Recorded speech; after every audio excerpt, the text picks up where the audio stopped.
Hi, sweet magical podcast listener. It's Amy and Risa. here from the Missing Witches podcast. We wanted to let you know that we are getting ready for our annual May fundraiser for Native women's shelters. It's our third year.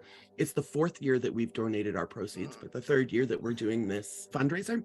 And it's become a community creation that we'd love to invite you to help us build. Every year we donate our own proceeds for the month of May from our Patreon at missingwitches.com. And then we started to put together a raffle with prizes donated by the incredible fucking magical artists, artisans, healers, poets, practitioners in our wide witch web. And it just got bigger. So to participate in the raffle, just make a donation of $10 or more to the Native Women's Shelter of Montreal or to your own local nonprofit supporting Native women or Native people that's close to your own heart and home.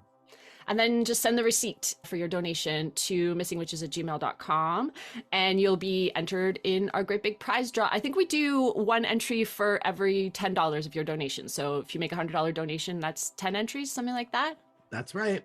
Yum. And to learn more about this project, you can check out missingwitches.com/reparations, or again, email us at missingwitches@gmail.com. And oh my gosh, and oh my goddess, and oh my, all the goddesses. If you are a listener interested in donating a prize, we are fucking thrilled to hear from you. So please email us, same address, missingwitches@gmail.com, and we will be excited to celebrate you and share your work and join in this act of reparations and community love together. Thank you. We love Blessed you. fucking be.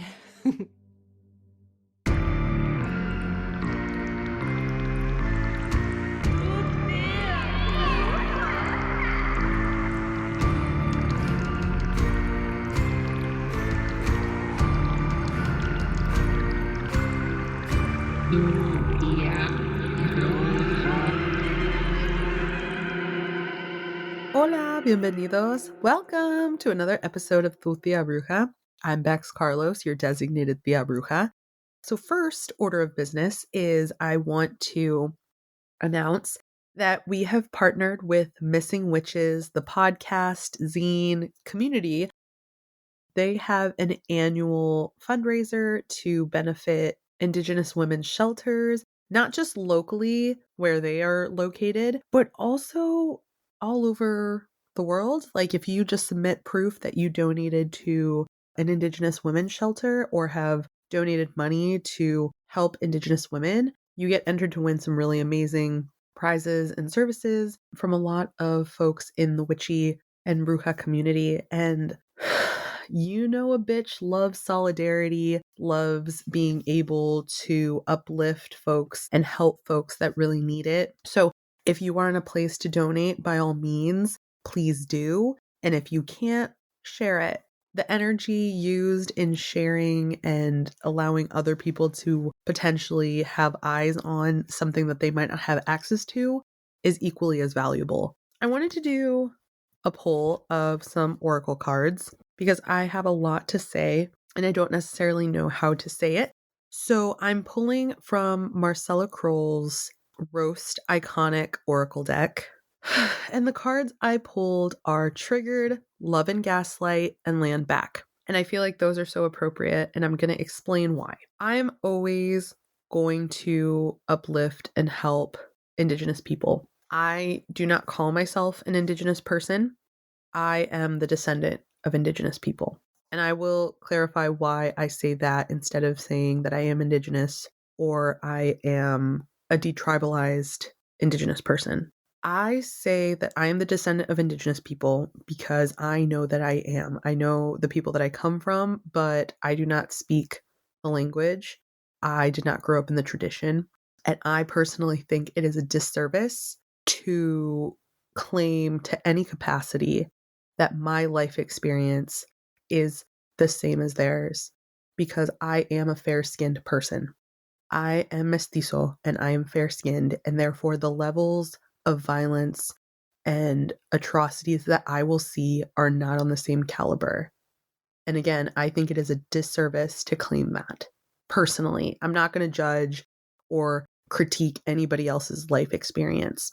But the reason I think the Triggered card is so applicable here is because I think there's a lot of Latine, and speaking specifically of Mexican American people, who are very confused about their identity. And I'm not going to lie, being Latine is really complicated. Being Mexican American is really complicated because I have to understand that my existence came at the hands of violence.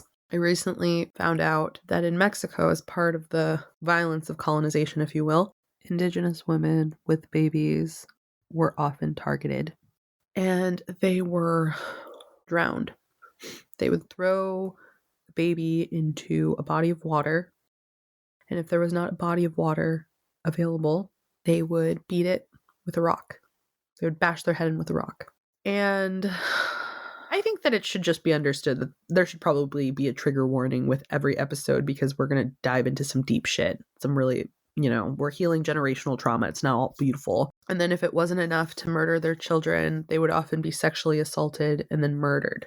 The ones who weren't murdered were sexually assaulted and at times became pregnant and had to carry their abusers' children. And there's something really hard to swallow about the fact that the blood that runs through my veins is both the oppressed and the oppressor. My identity is very layered.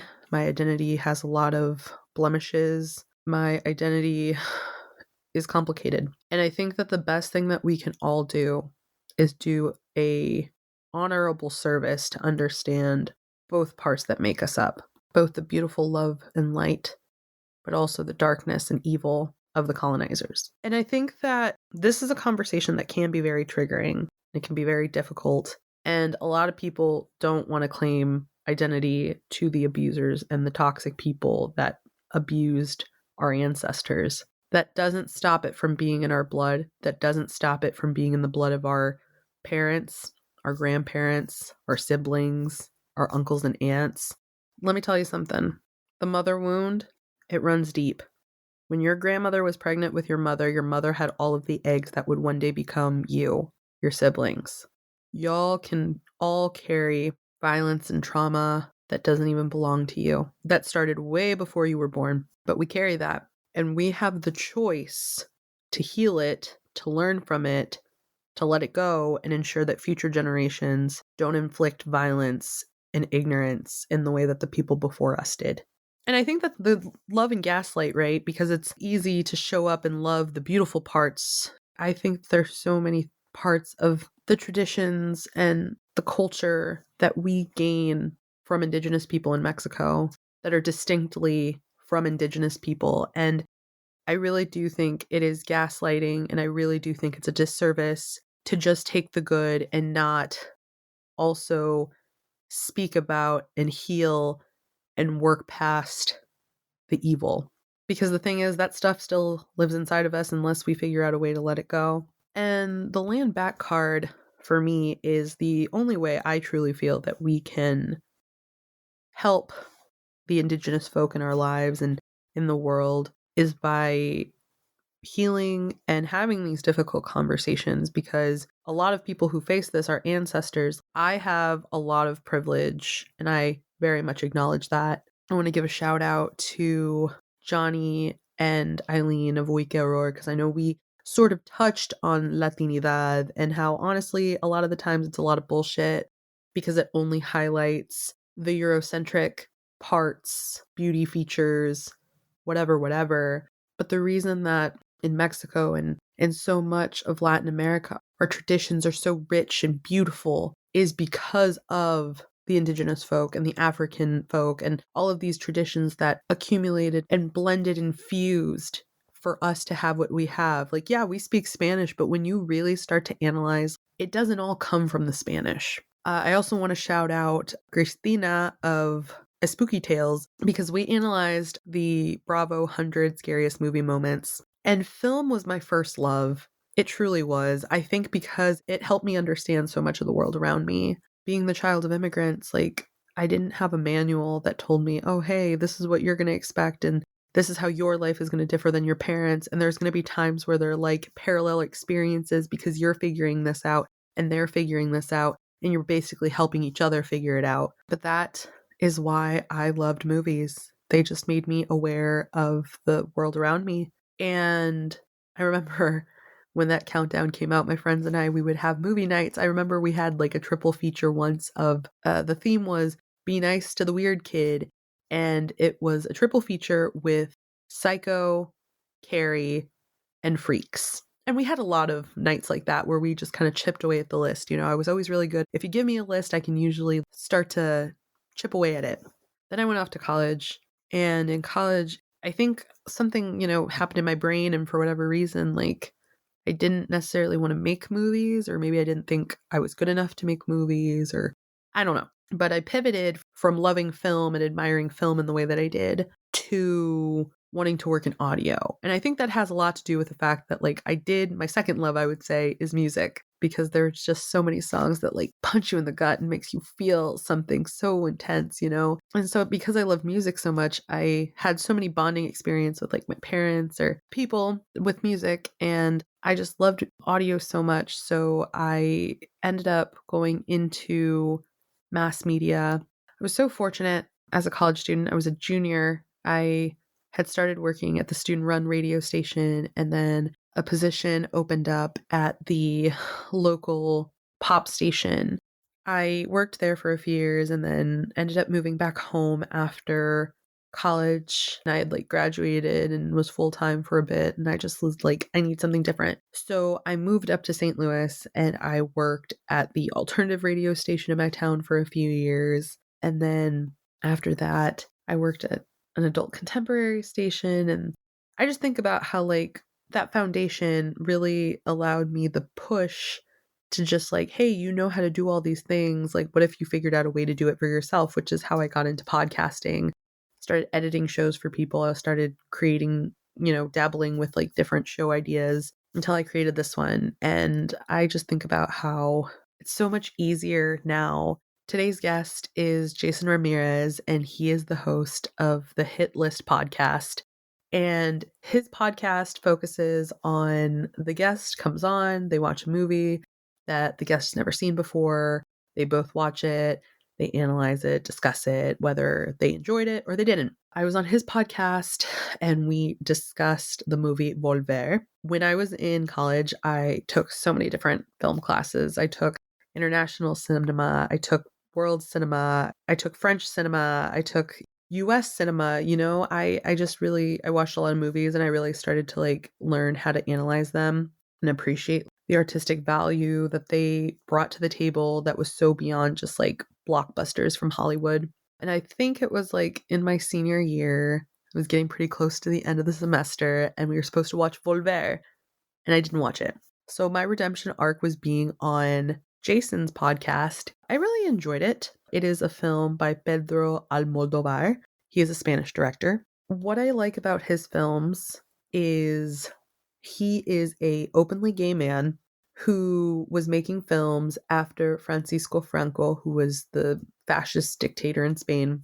He was making films after that time, and they really show like the weakness of men, the cowardice, the violent, and then show like the flip side of like women who are strong and capable and resilient. And I really do think that that is a direct critique of Spanish fascism, because the three major pillars in fascism, but especially like based on Franco, were religion, family, and the government. And all of those, when unchecked, can cause a lot of violence. Your family can cause a lot of violence to you. The government can cause a lot of violence to you. Religion can cause a lot of violence to you. It can be very limiting of human experience. And obviously, as a gay man, he is expressing what he's sort of seen of the world in a funny and critical way. The flip side, right? Jason had me on his podcast. And since I've been in this whole space, right, of trying to understand the world and people through film, I'm really glad that I saw these movies now, because I graduated in 2013. I had not yet gone to Spain. I had really no perspective of Spanish culture other than the fact that I speak Spanish, and I know that they colonized Mexico. I would say it hasn't really been since 2018 when I went on I call it tour de colonizer, because I went to Spain and Italy and France, that I really kind of started to dive deeper into the culture of Spain, because it is so different. In Latin America, at least in Mexico, in my experience, it's a lot more inviting, it's a lot more warm, it's a lot more, I don't know, it's hard to explain, right? And I realized that a lot of that is due to the influence of Indigenous people and African people and people looking out for people because they were in need and want to support each other. Everywhere has its problems. Mexico and a lot of places in Latin America have their problems, but I just see these countries differently than I see Spain. Identity is so complicated. You know, it really, really is. And in order to really understand who I am and where I come from, I really feel like I need to make sense of where did these beliefs, where did these traditions, where did this whatever come from? And a lot of the generational violence and trauma that a lot of us have come from the Spanish, come from the fact that at times they can be a very cold and repressed people, very angry, violent. Not always, but I will say that being in Spain was a experience. And I feel like we can learn about, again, things and people through films. So today's film is Mujeres al Borde de un Ataque de Nervios, also in English known as Women on the Verge of a Nervous Breakdown. It is a 1988 Spanish Black comedy directed by Pedro Almodovar, and it stars Carmen Maura and Antonio Banderas. I'm going to just let us get into it. Through divine timing and a series of events, I've been so fortunate to connect with different individuals who create content related to films. So today I'm really excited to return the favor. I was recently a guest on the Hit List podcast. So Jason Ramirez, thank you so much for being here today. All right, thank you so much for having me. And I'm really glad you said the full name because people think it's just the Hit List, but the full name is the Hit List Podcast. So I appreciate that. Listen, I try and do my research. So I would love to hear a little bit about you, Jason, because we're still in the process of like getting to know each other. We are both in different spaces of people who create podcasts. And so it's cool because there's a lot of networking and stuff, but I realize I don't really know you super duper well beyond the fact that we did a podcast together and film is your niche. Tell us a little bit about yourself. My name is Jason Ramirez, host of Hit List Podcast, as you already said. And for as long as I can remember, I've always loved watching movies and TV shows. Like I had no other interest when I was a kid beyond just like watching TV or watching a movie. I can like my earliest experience that I can remember is rewatching The Prince of Egypt over and over on VHS because that was the one movie we had that I loved. And to this day, I still love. And so that kind of reflected into me like wanting to become a filmmaker, but also like the impact of Inception because I saw that in theaters when it premiered and I wanted to become a filmmaker for that reason. And fun fact, many people think I went to film school. I didn't go to film school. I went to school for communication with a focus on digital media. And people think I went to film school because I know so much about film and filmmaking. But it's really just because I watched film commentaries after watching the movies. As far as like the podcast, so it's called the Hit List Podcast because it was originally going to be called the Netflix Hit List. Since I don't own the word Netflix, I couldn't use that. Basically about like watching movies that are on our list, our watch list, and talking about whether we should have seen them sooner or not and whether they were hit or a miss, and then talk about how they were made as well. And I got to know Bex through the Discord of a bunch of podcasters. And we did our episode on Volver with Penelope Cruz, directed by Pedro Almodovar. And here again today. Excited to be here. I feel like when you're on someone else's show, the best thing that you can do to kind of just get a feel for it and like the host and just whatnot is to listen to a few episodes. Your commentary is so great. So many of us have films, right, that we have not jumped into, and it's a classic. I know one that y'all did was The Exorcist. Yeah. And that's one that I have like a special connection to. So I was like, okay, I have to listen to that one. But what is one that you haven't gotten the chance to knock out that is on your list? It's a very long list. If I could combine from like Netflix with HBO Max with like all the other streaming apps, it'd be a very long list. Not to mention I have a bunch on my Letterboxd. I also wanted to mention that I related to was the fact that you had said that you watched movies and TV a lot. And I feel like for a lot of children of immigrants or people who are learning about like the American experience, that's the best way to understand American nuances that you might not otherwise know. Growing up, I watched so much TV and so many movies just for like an understanding of the world around me. That's like the only way I can relate with my parents. Like our family loves movies, and that's basically our way of bonding with each other. I think the most recent movie that we were able to watch together was Knives Out.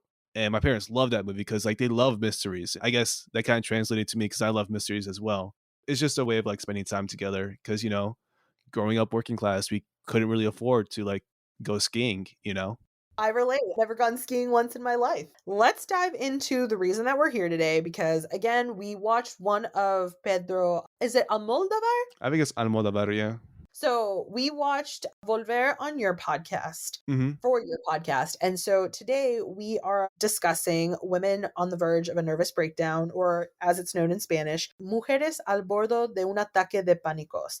And what I thought is interesting, Ataque de Pánicos does not necessarily translate to a nervous breakdown. Yeah. But that's the thing with like Spanish is that sometimes there's certain things that don't translate the same way. But I will say all of the women in that movie were very eccentric. And I think that that is a common theme in his films is that all of the women, especially in Volver, like the thing that I loved is that the little pueblo that they were from, they acknowledged that it was like the most mentally ill women. And I'm like, geez, the theme of like complicated, mentally ill women is something that is in all of his films. Mm-hmm. That's what I saw as well. This was released in 1988. All of his films before this were like smaller budgets. I think I saw that before this one, it was $1.5 million, whereas was his first film that was 14 million. And I'm wondering, like, what exactly was all this budget spent on? Because I personally didn't recognize any of the cast other than Antonio Banderas. Yeah. Which also, he was such a little baby. I wrote that down on my notes too. Like, he's just a baby. Like, we know him as this, you know, well, he's old now. Like, he's like close to 60, or if not already 60. Movies I've seen him in, he's already like a grown man. El Mariachi and Zorro, and also Puss in Boots, you know. But for this one, he's like, who is this child right here? He was 28 years old and he looked so much younger than that. I thought he was 21 in that movie too. Like, if I saw it later, he's 28. I'm like, bro, what? I think it's the way he was dressed too. He kind of gave the feel of like a little boy in his father's clothing. Yeah, he was the only name that I really recognized when I was looking through the list. But I got to be really honest, I probably wouldn't know a lot of Spanish actors from like the 80s or 90s. The only ones that really come to mind for me are like Antonio Banderas and Penelope Cruz. Same two to come to mind as well.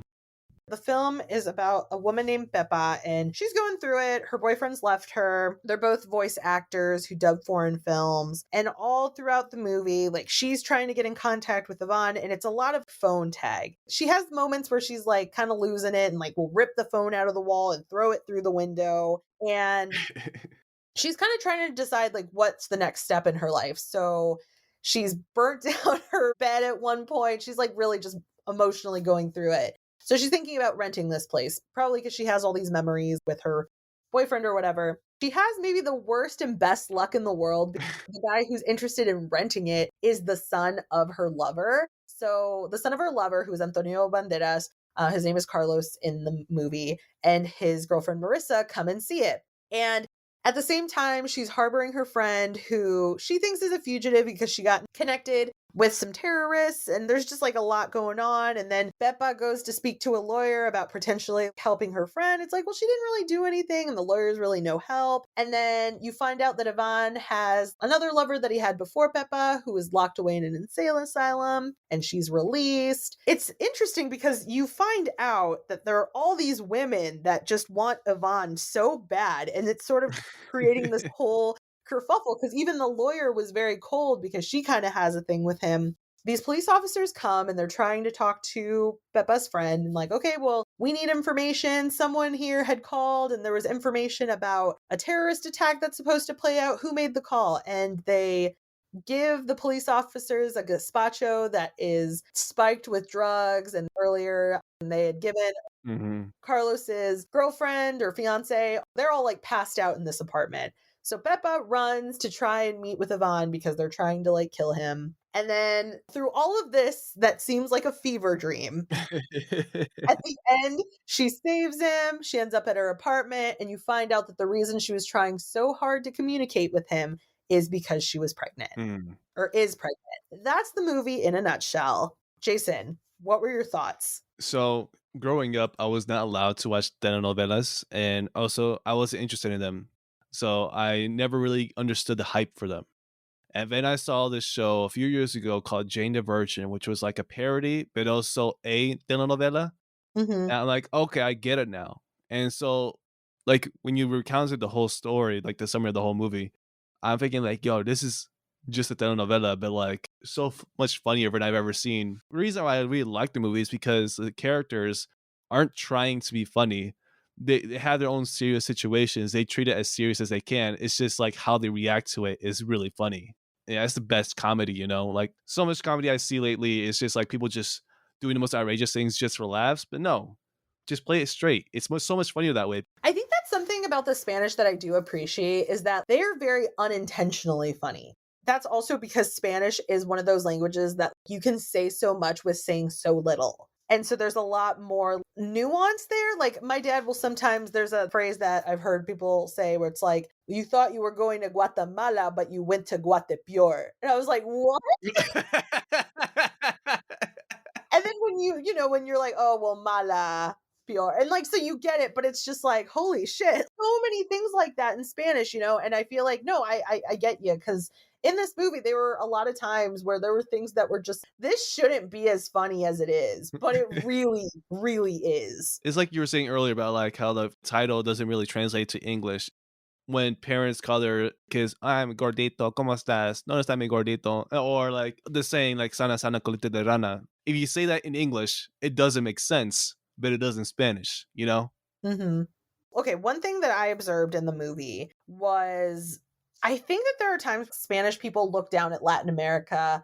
Oh yeah. Because one thing that really came out to me in the movie, there's this taxi driver who 3 different times where Pepa needs to get somewhere and it's like, follow that taxi or follow that motorcycle or whatever. Yeah. And they kind of build a rapport. He has this very gaudy cab. It has everything that you need, could want, whatever, but the decor is just very like over the top and very gaudy. And he's talking to Peppa and he's like, do you want me to switch the music? I can switch it. I got this, I got that, I got metal, and she's like, no, mambo's fine. He's like, good, because mambo's the only kind of music that goes with all this decor. And mambo comes from Cuba. So I didn't know if that was a shot at Cuban culture or whatever, or if it was just sort of, it's kind of fun and funky like this place, but I was I always assume the worst with the Spanish. So I'm like,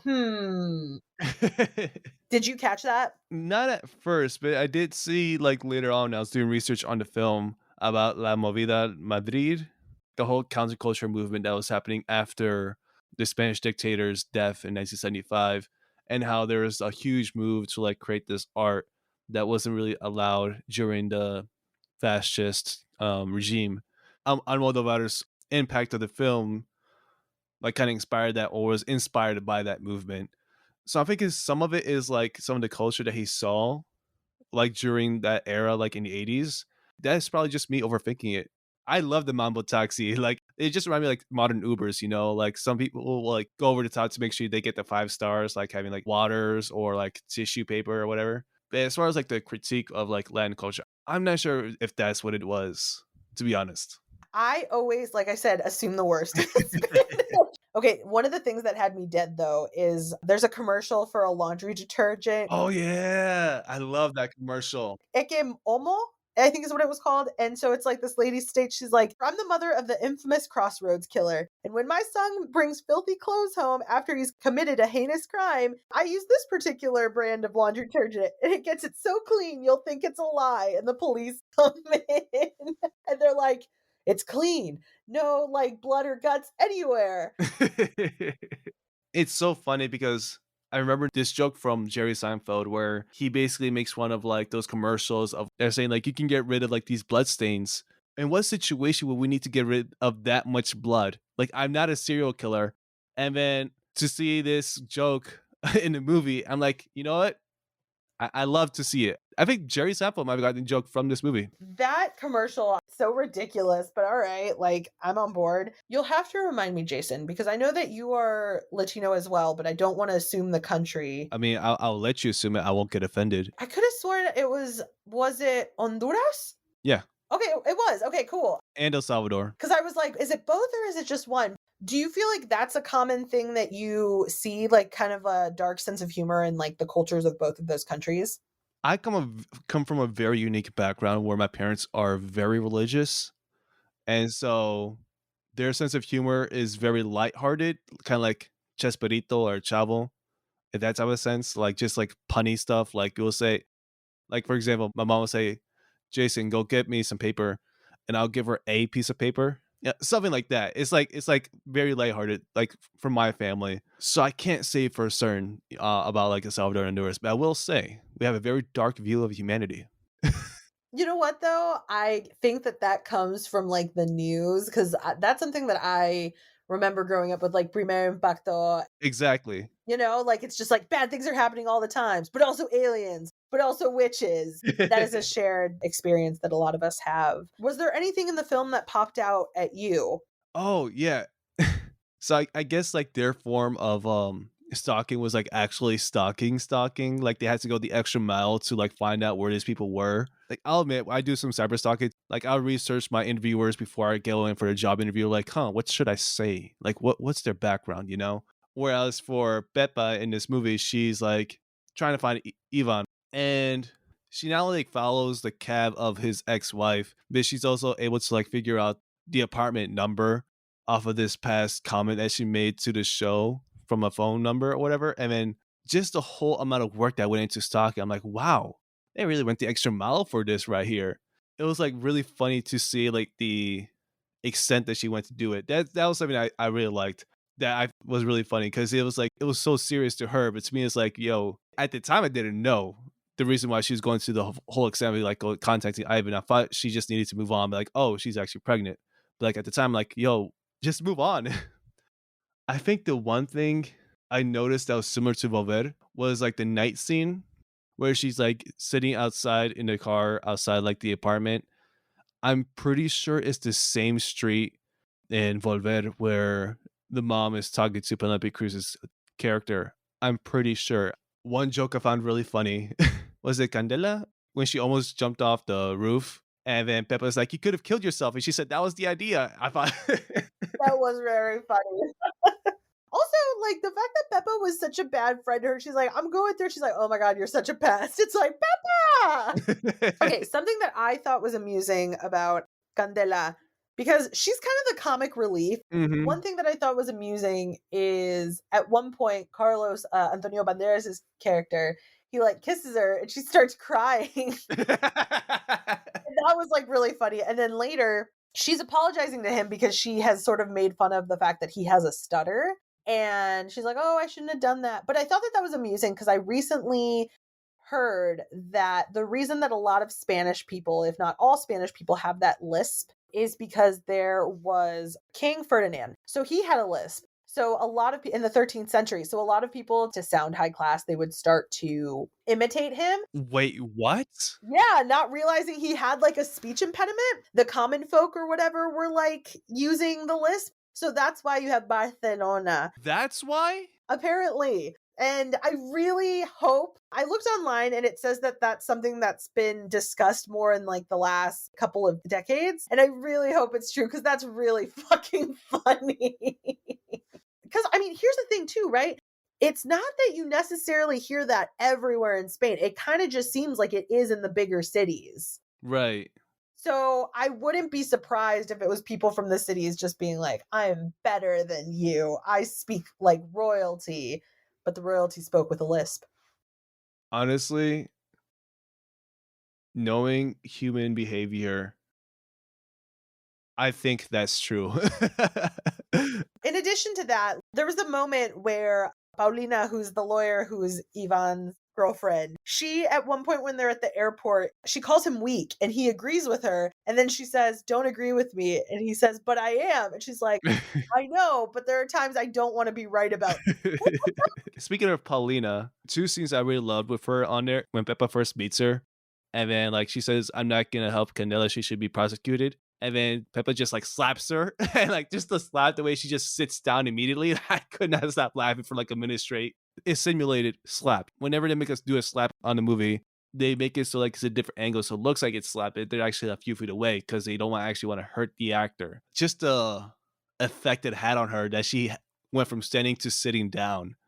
I was like, that's hilarious. The second one was when Peppa just narrowly misses them. Like she's throwing out the suitcase, Ivan's suitcase, and he's outside.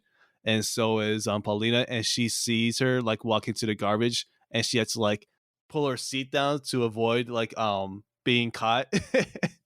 And then like later on, when it's the same scene, but Peppa's upstairs, she throws a record out the window and it hits her right in the head.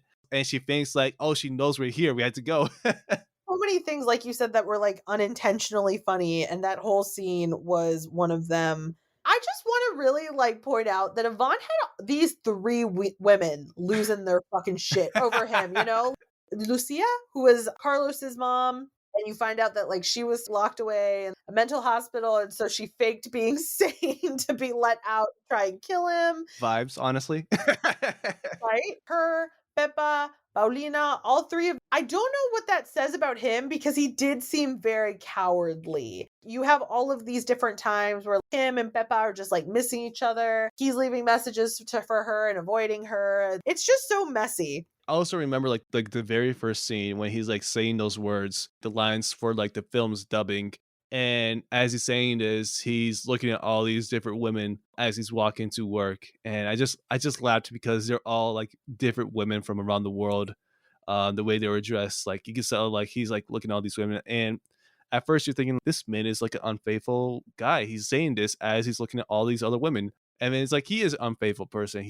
That's his thing, you know? Okay, I'm really glad that you mentioned that monologue he has where he's walking and he sees, I think it's a baton twirling woman who he's just like, some things are just undoubtedly American. He's not wrong. He was just a dog and he brought all these women on this wild ride with him. So you mentioned the first scene, so I want to mention the last scene because I thought it was really funny. Peppa comes back and Marisa, who is Carlos's fiance, has been passed out like the whole duration of the movie because she was just like, ooh, there's gazpacho and I'm going to drink it. And it was laced with a bunch of barbiturates. Yeah, barbiturates. And so she had just like passed out and they're like, she's cool. Like she's just going to be out for a while. She finally wakes up and they're talking and chit chatting. And it's the first person she's told that she's pregnant. But at the end, Marissa starts telling her about like the sex dream that she has. And she's like, you know what? You lost that hard look that virgins have. Virgins are awful. Which translates to, ¿perdiste ese look duro que tienen los vírgenes? Las vírgenes son de lo peor. And I just thought that was so funny. And then the music is like all starting up. I really do love, right? Like at the end, there is just sort of this camaraderie between these two women. It's like, listen, it's been a fucking shit show. We've all gone through stuff. That movie really did feel like a fever dream at times. It did. I had to like rewind because I'm like, did I miss something? I'm like, no, they're just throwing a lot of shit at me right now. Yeah, definitely the part that was like feverish, dreamish is the fact that like the Shiite terrorists are still a part of the plot. And that's why the cops are there in the first place, because they tracked the phone call when Carlos gave them the tip that they were going to hijack the same plane his dad was going to take to Stockholm. I was like, that's got to be a coincidence. It was a huge coincidence, you know, like it must have been fate. Like I was hoping actually that Ivan will be caught in that terrorist thing, not in like the sense that he'll be killed, but in the sense that like confront like all the women on the same plane. But that didn't happen. It didn't go that way. I feel like that would have also fit with Almodovar. His whole thing is showing men being weak, being useless, kind of just inept. So I feel like even if he joined on accident or was part of this organization or was taken hostage, I feel like kind of would have fit in with that. Mm-hmm. For sure. All right. Well, thank you so much, Jason, for watching this movie and that you enjoyed it. When I was watching it, I was like, I hope Jason likes this. Thank you so much for listening. Please support Jason by listening to his podcast, the Hit List Podcast. The information on how to do that is in the show notes. If you're interested in watching this film, the Winky article is in the show notes, so you can like read a little bit more for yourself if you'd like, or if you want to find out trivia. It's available on Amazon. I think I watched it with commercials. It's also available, I think it's on Tubi. There's a couple of different places you can watch it if you want to watch it. I really do like jumping into Spanish film because it does help me sort of have a little bit more context on these people and understand part of myself and my identity. And it's just sort of hard to sometimes know where you fit in. I am very fair-skinned. A lot of people look at me and they wouldn't necessarily know. Like, I once went to a Mexican restaurant and I started to order. Like, I was just talking to him at first, like in English. And then I was like, you know what? I'm just this is very detailed and I just want to make sure he gets me. So I just started saying like, oye, yo quiero un burrito y quiero que las papas fritas estén adentro de el burrito. They don't really do that here in the Midwest. That is something that is more so seen in California. And the guy's mouth just like dropped, like, this bitch is Mexican. He's like, how do you know Spanish? ¿Cómo sabes español? I was just like, padres son de México, yo nací aquí, pero pues yo hablo español. Yo soy mexicana americana. And then he proceeded to ask me like where my family was from. And when I was like, oh, they're from Tequila, Jalisco, and he's like, that's why you're up further north. There are a lot of light-skinned people there. And it's interesting because I always sort of was curious as to why, and I'm going to release that podcast episode here soon. I did it with the two hosts of Unpacking the Eerie.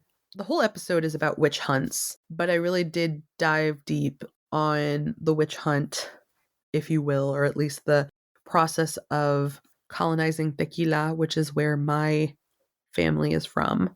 Because if you look into it, Tequila was colonized before Guadalajara. And the reason for that is because when the Spanish went to what is now Mexico City, they were introduced to pulque. And pulque was made from agave.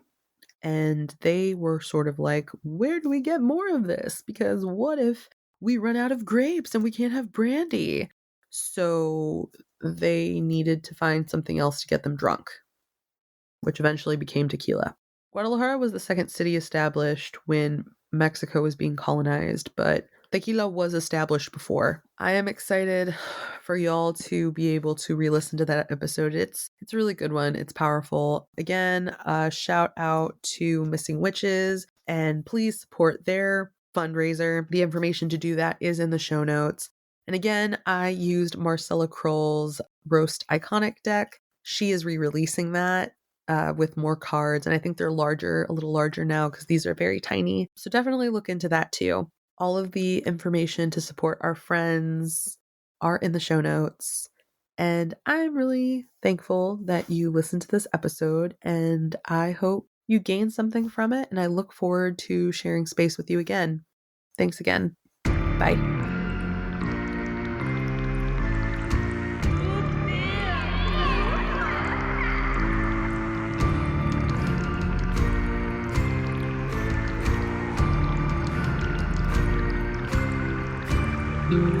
Yeah.